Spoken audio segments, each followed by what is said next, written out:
আপনার রান্নাঘর শুধু খাবার তৈরির জায়গা কিন্তু নয়, এটা হতে পারে আপনার এবং আপনার পরিবারের সুস্থতার চাবিকাঠি। ভাবছেন কি হবে না? হ্যাঁ, আজকে এই ভিডিওতে আপনারা জানবেন, আমি আপনাদের বলবো যে রান্নাঘরে ব্যবহৃত যে দৈনন্দিন উপকার প্রয়োজনীয় সামগ্রী যেগুলো আমরা রেগুলার ব্যবহার করি, সেগুলো আমাদের কিভাবে নানা ধরনের রোগের নিরাপদ সমাধান হতে পারে। পুরনো মতবাদ যে পৃথিবীর প্রথম চিকিৎসালয় হচ্ছে রসুই ঘর, অর্থাৎ রান্নাঘর থেকেই রোগের মুক্তি সম্ভব। আবার রান্নাঘরের একটু ভুলেই রোগের বৃদ্ধি সম্ভব। এছাড়া আপনারা কিন্তু অনেকেই মানবেন যে রান্নাঘরে অ্যাকচুয়ালি এই শরীরের ভোগ তৈরি হয়, যেটাকে বলা হয় ভোগ ঘর। কিন্তু আমরা তো রান্নাঘরে আজকাল আর ভোগ তৈরি করি না। দেহরূপী মন্দিরের ঈশ্বরকে আমরা ভোগ নিবেদন করি না। আমরা এখন রসনা তৃপ্তির জন্য এই দেহরূপী মন্দিরের ভগবানকে যা পারি তাই দিই, ফলে আমাদের শরীরে বিভিন্ন রকম সমস্যা। আমি আজকে বলবো যে রান্নাঘরে ব্যবহৃত ছোটখাটো জিনিসগুলো আমাদের শরীরে কত রকম সমস্যা থেকে আমাদেরকে বের করে নিয়ে আসতে পারে, এবং আগামী দিনে বড় বড় রোগের হাত থেকে আমরা এই ছোট ছোট প্রয়াস আমাদেরকে সুস্থ করতে পারে। আচ্ছা, নিশ্চয়ই আপনার রান্নাঘরে আদা, রসুন, লবঙ্গ এগুলো ব্যবহার হয়। আপনি কি জানেন এগুলো প্রাকৃতিক অ্যান্টিবায়োটিক? আমরা তো কথায় কথায় অ্যান্টিবায়োটিকের দিকে দৌড়াই। তা আদা, রসুন আজকাল প্রায় প্রতিটি রান্নায় ব্যবহার হয়। এর কারণ কি জানেন? কারণ খাদ্য পদ্ধতির মধ্যে দিয়ে বা খাদ্যবস্তুর মধ্যে যদি কোনো অহিতকারী ব্যাকটেরিয়া থাকে, সেটা যাতে ধ্বংস হয় তার জন্যই কিন্তু আদা, রসুন, হলুদ এই ধরনের জিনিসের ব্যবহার সেই পুরনো আমল থেকে চলে আসছে।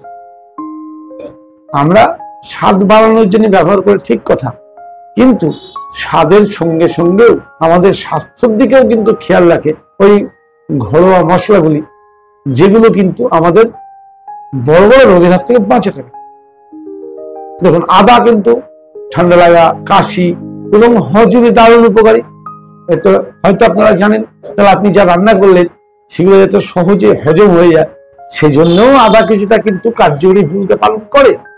রসুন, আপনি জানেন রসুন রক্তচাপ নিয়ন্ত্রণ করতে সাহায্য করে, এবং রসুন কিন্তু হৃদয় রোগ প্রতিরোধ করে। তাহলে আপনি হয়তো টেস্টের জন্য রসুন খাচ্ছেন, কিন্তু ওই রসুনটি আপনার শরীরে গিয়ে কিন্তু আপনার প্রাণ রক্ষার দায়িত্ব নিয়ে নিচ্ছে। অতএব এটাও বুঝতে হবে। লবঙ্গ, দাঁতের ব্যথা থেকে লবঙ্গ কিন্তু খুব সহজে মুক্তি দিতে পারে। এবং লবঙ্গের আর একটা বড় গুণ হচ্ছে বদ হজম, মানে আপনি যে খেলেন সেটা যদি ঠিক মতো ডাইজেস্ট না হয়, সেই জন্য লবঙ্গ ব্যবহার করা যেসব খাবার সেগুলো সহজে যাতে ডাইজেস্ট হয়, সেই জন্যে লবঙ্গ ব্যবহার করা হয়। আমরা বলি না গরম মশলা, দেখুন গরম মশলা সেই সব খাবারে ব্যবহার করা হয় যে সব খাবার নিজে গরম। নাম দেওয়া হয় মশলার উপরে গরম মশলা, না, সেই গরম খাবার, অর্থাৎ যে খাবার আপনার শরীরকে গরম করতে পারে, পিত্ত বৃদ্ধি করতে পারে, সেই খাবারকে ঠান্ডা করার জন্য গরম মশলা ব্যবহার হয়।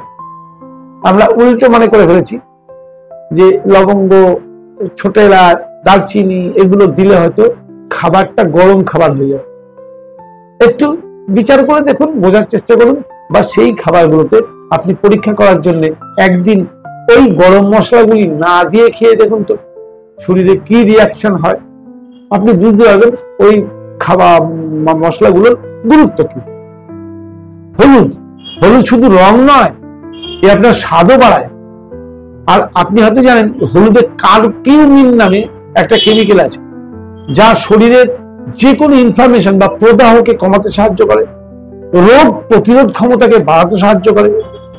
এবং আপনি শুনে থাকবেন কিছু গবেষণায় কিন্তু উঠে এসছে যে কারকিউমিন ক্যান্সার প্রতিরোধেও সাহায্য করে।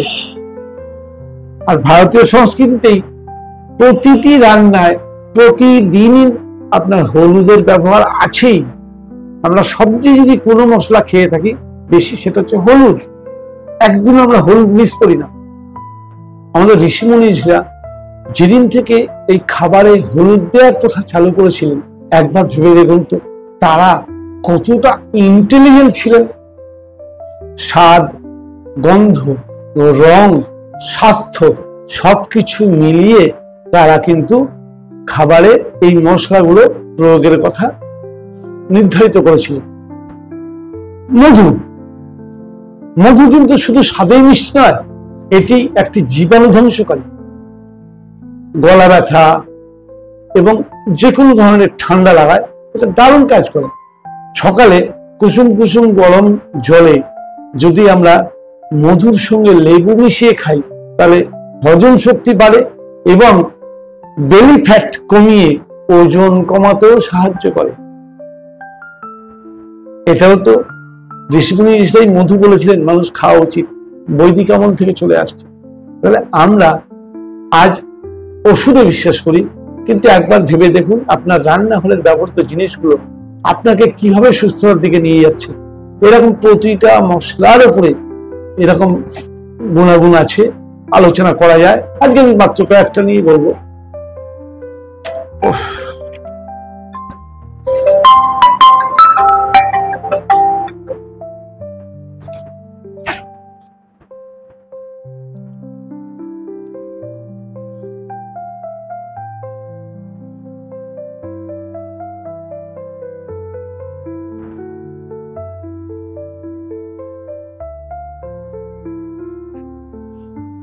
যেমন ধনে পাতা ও পুদিনা পাতা, এই দুটোই লিভার এবং পেটের বন্ধু। এই দুটি পাতায় কিন্তু রান্নায় সুবাস বাড়ায়, অর্থাৎ গন্ধ বাড়ায়। কিন্তু এর বাইরেও এদের চমকপ্রদ কিছু গুণ আছে, কিন্তু শুধু স্বাদের জন্য ভাবলে হবে না।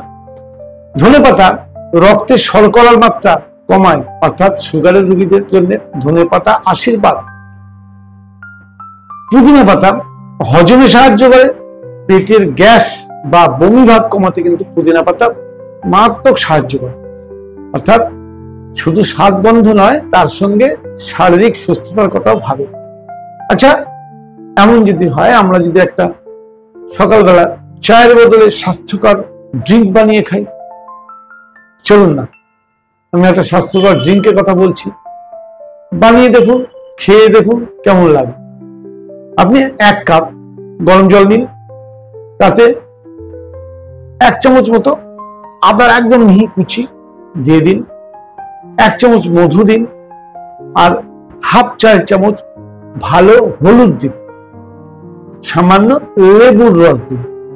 এবার ওই পানীয়টা যদি সকালবেলা খালি পেটে প্রতিদিন খাওয়া অভ্যাস করেন, আপনি নিজেই 7 দিনে বুঝতে পারবেন সারাদিন শরীর আরো বেশি চাঙ্গা থাকবে, আরো বেশি সুস্থ থাকবে।